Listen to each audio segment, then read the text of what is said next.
Ассаламу алейкум туғандар. Назарыңыздарда қайрадан базар жоқ каналы. Бүгін мен Бишкек шаарынын батыш тарабы Вайнантоновкада турам туғандар. Ушул жерден бир сатылуучу участок бар экен. Азыркы чыгарышта сиздерге ошол жөнүндө маалымат берейин дегем. Биринчи болуп сиздерге баруу жолун көргөзөйүн. Азыр мен турган жер Фрунзе жана Комсомольский көчөсүнүн кесилишинде турам туғандар. Сиздер ушул жерден тоо тарапты карай, түштүктү карай 1,5 километрдей басып барсаңыздар, сатылуучу участок жайгашкан. Калган маалыматтарды азыр видеонун жүрүшүндө берем. Анан бул Фрунзе көчөсүнөн Кара-Балтага, Сокулукка, Беловодскийге көптөгөн маршруткалар өтөт жана Воз конушунун өзүнө Вайнантоновкага 138-чи, 168-чи жана 258-чи маршруткалар келет. Бир аз батышыраакка карай бассаңыздар, Машине базар дагы жайгашкан 300 метр аралыкта тугандар. Анда эмесе мен сатылуучу участокко карай жол алдым тугандар. Сиздер лайктан басып, өз оюңуздарды комментарийге жазып, жана ушул видеону группалар менен бөлүшүп коюңуздар. Ал нерсе мага, участок сатуучуга жана участок издеген адамга чоң жардам берген болосуздар. Комсомольский көчөсү менен тоо тарапты карай 1,5 километрдей да басып келип калдым тугандар. Келсеңиздер, бул жерде Сары Өзөн көчөсүн көрө аласыздар. Ушул Сары Өзөн көчөсү менен чыгышты карай дагы 500-600 метрдей басып барсаңыздар, сатылуучу участок жайгашкан. Бул көчөнүн, Комсомольский көчөсүнүн 138-чи маршрутка өтөт тугандар. Ош базарынан келет. Эгер сиздер жол менен, маршрутка менен келет десеңиздер, бир аз эле өйдө тарапка барсаңыздар, мындай кызыл здание жайгашкан. Бул жер Касточный продуктовый магазин дейт. Ушул магазинден ориентир алсаңыздар болот тугандар. Анда эмесе мен жолумду уланттым тугандар. Сары Өзөн көчөсү менен чыгышты карай 500 метрдей да басып келип калдым тугандар. Келсеңиздер, бул жерде милиция бөлүмүнө кире алат экенсиздер. Ушул вагондун, ушул контейнердин жаны менен дагы бир 70-100 метрдей басып барсаңыздар, сатылуучу участок жайгашкан. Бул Воз конушу тугандар. Бул жаңы конуш Воз экен. Баары эле Вайнантоновкага караштуу.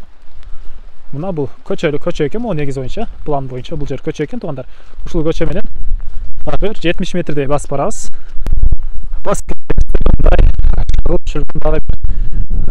Жолду көрө аласыздар. Бул жол менен түз түшсөңүздөр Фрунзе көчөсүнө түшүп барат экенсиздер. Бул жаңы конуш Воздун негизги көчөсү экен. Биздин сатылуучу участок ушул жерде жайгашкан. Өйдө тараптан санап келгенде экинчи участок. Бул конушта столбалар отургузулуп, бирок проводдор тартыш керек. Негизги кээ бир жерлерге уже проводдор тартылган тугандар. Мектеп болсо жанакы асфальт боюнда аралыгы 1 километрдей болуп калат мектепке. Ал мектепте эле быйыл ишке кирет дейт. Стенасы көтөрүлүп, уже бүтүрүлгөн, аектери терезеге коюлган, шифр коюлган. Өткөндө бул Воз конушунан бир үйдө тартканымда айткан болчу, ээси быйыл сентябрда ишке кирет деп.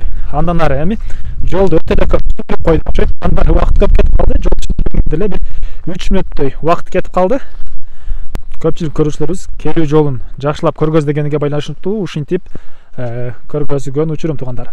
Эми жер жөнүндө айтсак, жердин аянты 4 сотук. 4 сотук документтер боюнча кызыл китеп бар экен тугандар. Участок ээсинин атында. Кошуналар мына көрүп турганыңыздардай үйлөрдө салып туруп, бул конушка деле светтерин өздөрү тартып алып келип алган окшойт, бирок ылдыйракта уже столбаларга проводдор тартылган тугандар. Анан мектеп жөнүндө айттым, азыркы учурда Вайнантоновка барышат. Бирок бул жакта деле мектеп быйыл сентябрда ишке кирет деген ойду айтты эле. Өткөндө бир үй сатуучу ушул жактан баасыны $10,000 деп атышат бул участоктун.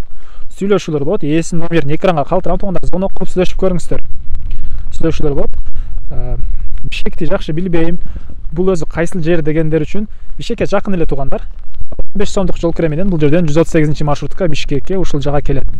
Негизи Воз конушу өзү Сокулук районуна караштуу, бирок Бишкекке жакын. Бул жерде уже Ала Тоо конушу, мына бир 2 километрдей аралыкта уже Ала Тоо конушу, өйдө тарап Ак Ордо конушу да көрүнүп турат бул жерден.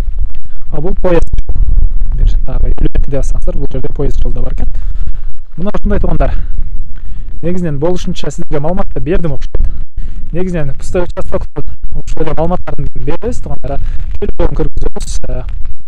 Участоктун өзүнүн көрүнүшү, границалары бул жерде таш менен чыгып койту, границалары белгиленген. Бул жагы тиги кошунанын фундаментине чейин. Негизинен кимден ким алам десе, участок эскерсиздиги ушул жерден 4 сотук жерди ажыратып бере алат. Менин оюмча бул жерге тагы тошолуп негизги көчө Фрунзе көчөсүнө түшө турган, буюрса асфальт болуп, жаш көчө болот деген ойдомун мен. Ашыкча мактай бербе дебеңиздер. Өз оюмду айтып койдум туугандар. Анда мен сиздер менен коштошом туугандар. Кийинки чыгышка чейин саламатта калыңыздар.